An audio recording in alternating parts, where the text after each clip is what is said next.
Willard Moody. He was in yesterday. Willard Moody lives in Arizona. He made the finals 10 times. And he wrote. Taking a tour of the Lawton, Oklahoma saddle shop of 84-year-old Howard Council is like traveling back through rodeo history.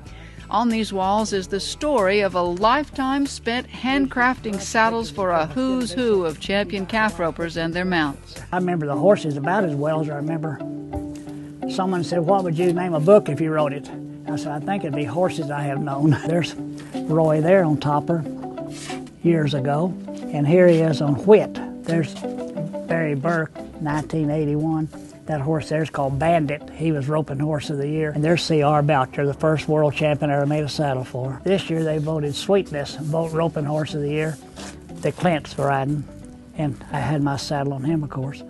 And this is Strand Smith with a horse he had called Rifleman. He was roping horse of the year one year. This is Jimmy Cooper, 1981. Had this little horse here called Jerkline. This is a great horse right here at one time, Grumpy. And there's Trevor, of course.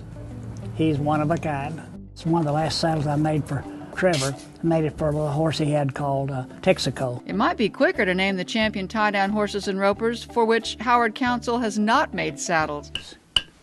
Completely self-taught, Howard's an innovator who used his own roping experience and a relentless pursuit of quality to create the saddle of choice for the world's greatest.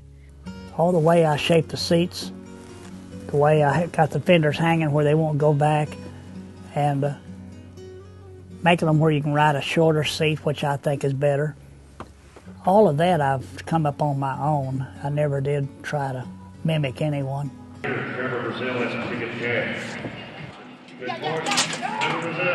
In my mind, he's the best that's ever been, and I'm proud to know that I have a couple of his saddles, because when there's something going wrong with a horse or anything, there's something you can say, well, here's one way to find out if it's a saddle. I'll throw my Howard Council on. If he doesn't work in it, he won't work in anything. So that's how high I am on Howard Council's work and his saddles. These saddles are so coveted by cowboys and collectors that at times Howard has had more than 100 on the waiting list. Well, some of them finally quit calling, and some of them I didn't know what happened. In fact, some of them even died, like Ben Johnson. Boy, I wanted to make his so bad, and he died before I got to. I laughed. Barry Switzer, I never had met him before, and I met him here a few weeks ago. And somebody was there, this professional football player that I made one for, and he said, I know guys are having them made that don't even have a horse. Barry said, you must be a hell of a salesman if you can sell a saddle to somebody who doesn't have a horse. Along the way, Howard has made fans of music legends Garth Brooks and George Strait.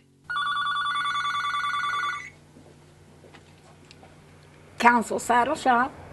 But the star of Howard's life is his wife Genevieve, who handles what he calls the headaches of the business and who never doubted when he gave up a steady paycheck to take a chance making saddles.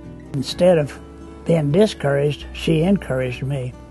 There's 2 or 3 times there I was tempted to go get a job where we'd have a paycheck.